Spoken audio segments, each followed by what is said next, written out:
I want to talk to you tonight about the work that makes all other work possible, about the millions of women who go to our work in our homes every single day, caring for children as nannies, caring for our loved ones with disabilities and our elders as home care workers, maintaining sanity in our homes as cleaners.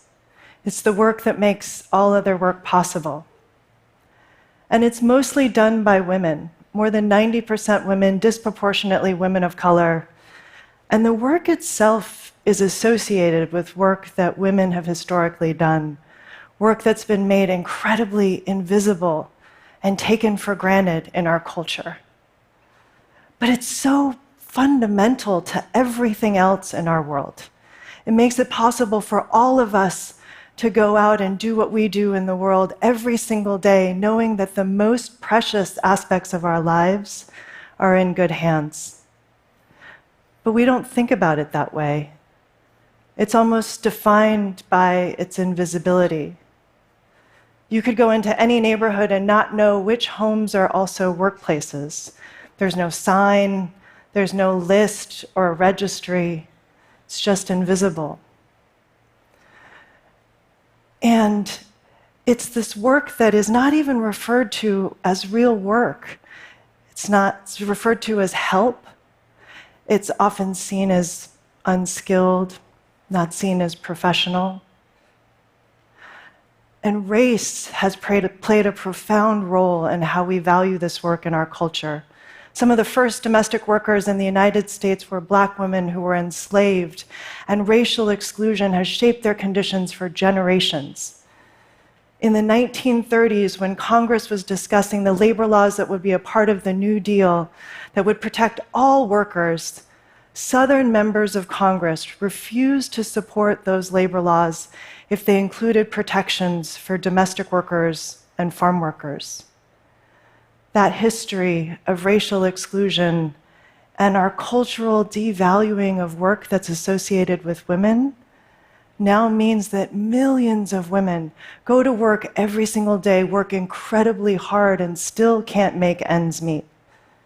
They earn poverty wages without a safety net, so that the women that we're counting on to take care of us and our families can't take care of their own doing this work. But my work over the last 20 years has been about changing precisely that. It's about making these jobs good jobs that you can take pride in and support your family on. At the National Domestic Workers Alliance, we've been working hard in states to pass new laws that will protect domestic workers from discrimination and sexual harassment, that will create days of rest, paid time off even. So far, 8 states have passed domestic workers' bills of rights. Yes. And during the Obama administration, we were successful in bringing 2 million home care workers under minimum wage and overtime protections for the first time since 1937.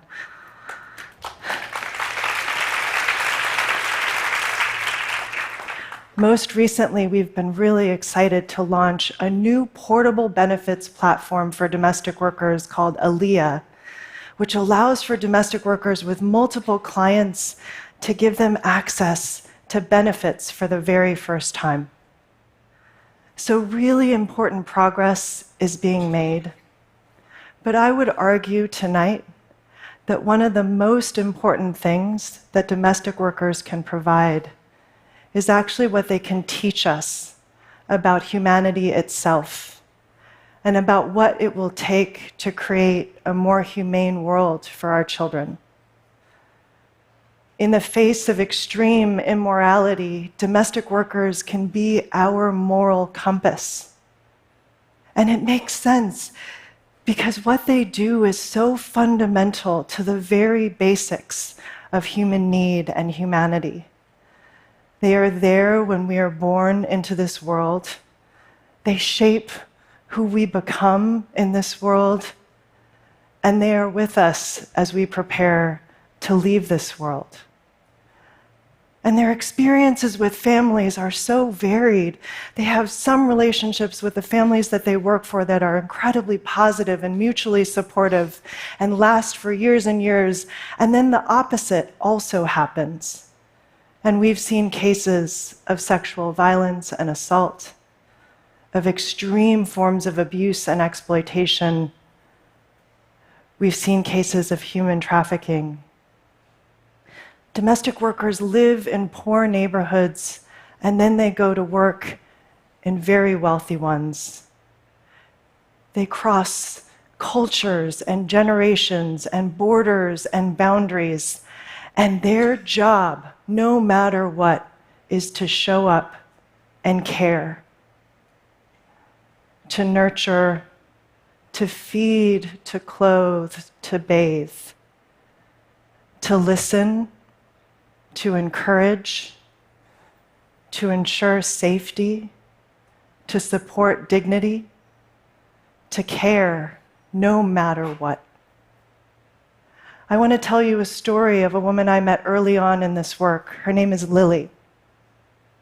Lily and her family lived in Jamaica. And when she was 15 years old, she was approached by an American couple who were looking for a live-in nanny to come live with them in the United States and help them care for their children. They offered Lily's family that if she came to work as their nanny, that she would be able to have access to a US education, and she would have a weekly salary sent home to help her family financially. They decided it was a good idea and decided to take the opportunity. Lily held up her end of the bargain and helped to raise 3 children. But all communication with her family was severed. No letters, no phone calls. She was never allowed to go to school, and she was never paid for 15 years. One day, she saw an article in a newspaper about another domestic worker with a really similar story to hers, another case that I was working on at the time, and she found a way to reach me. She also found a way to reach her brother, who was living in the United States at the time as well, and between the two of us, we were able to help her escape. And she had the help of one of the children. One of the children was old enough to realize that the way his nanny was being treated was wrong. And he gave her the money that he had been saving through his childhood to help her escape. But here's the thing about this story. She was essentially enslaved for 15 years. Human trafficking and slavery is a criminal offense. And so her lawyers and I asked Lily, did she want to press criminal charges for what had happened to her? And after thinking about what it would mean, she said no, because she didn't want the children to be separated from their parents.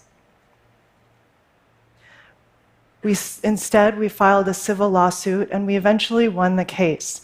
And her case became a rallying cry for domestic workers everywhere. She was reunited with her family and went on to have a family of her own.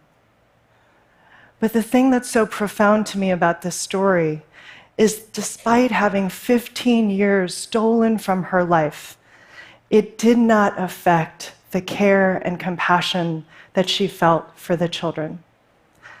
And I see this from domestic workers all the time in the face of indignities and our failure to respect and value this work in our culture. They still show up and they care. They're simply too proximate to our shared humanity. They know how your toddler likes to be held as they take their bottle before a nap. They know how your mother likes her tea, how to make her smile and tell stories despite her dementia. They are so proximate to our humanity. They know that at the end of the day, these are people who are part of families.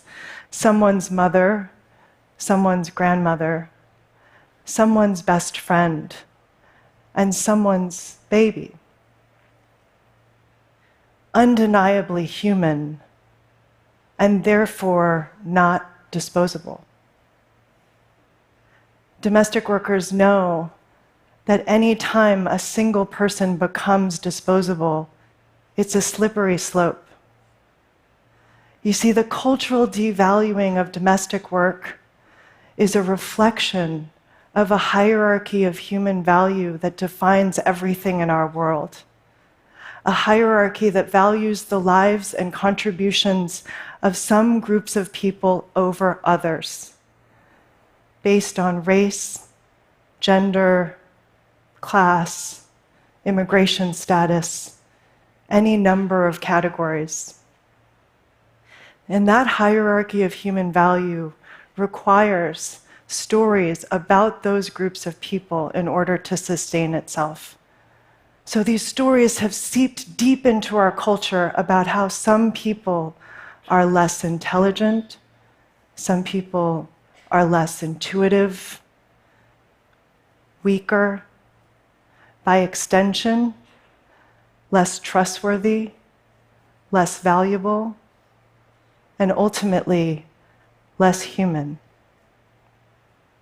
And domestic workers know it's a slippery slope when we start to see a worker as less than a real worker, to a woman as less than a woman, to a mother as less than a mother, to a child as less than a child. In the spring of 2018, the Trump administration announced a new policy at the US-Mexico border, a zero-tolerance policy to forcibly separate all children from their parents who were arriving at the border seeking asylum. Children as young as 18 months separated from their parents after a long and arduous journey to reach the US-Mexico border in search of safety and a new beginning. Thousands of children separated. And because they were migrants, they were treated as less than children. In response, I helped to organize the Families Belong Together vigil at the Ursula Border Processing Center in McAllen, Texas, on Father's Day. Inside that processing center, there were hundreds of children who were being held, processed, and then prepared to be shipped all over country to be jailed in facilities hundreds of miles away from their parents. I saw with my own eyes children not young enough for kindergarten in unmarked buses being shipped off to jails hundreds of miles away. And as they passed us by, they reached for us through the windows as we stood vigil to let them know that they are not alone and we are fighting for them. Domestic workers came from all over Texas to be a part of the vigil. They saw in those families their own family stories. They had also come here in search of safety and a new beginning, a better life for their families, and they saw in the eyes of those children their own children. And through our tears, we looked at each other and we asked each other, how did we get here? To putting children in cages and separating them from the people who love them the most in the world. How? And what I thought to myself was, if domestic workers were in charge, this never would have happened. Our humanity would never have been so disposable that we would be treating children in this way. The Dalai Lama once said that love and compassion are necessities, not luxuries. Without them, humanity cannot survive. In other words, they are fundamental to human existence. Domestic workers are in charge of the fundamentals. They love and they care and they show compassion no matter what. We live in a time of moral choices. Everywhere we turn, at the border, at the ballot box, in our workplaces, right in our homes, full of moral choices. As you go about your day and you encounter these moral choices, think of Lily. Think like Lily. Think like a domestic worker who shows up and cares no matter what. Love and compassion no matter what. Show up like a domestic worker, because our children are counting on us. Thank you.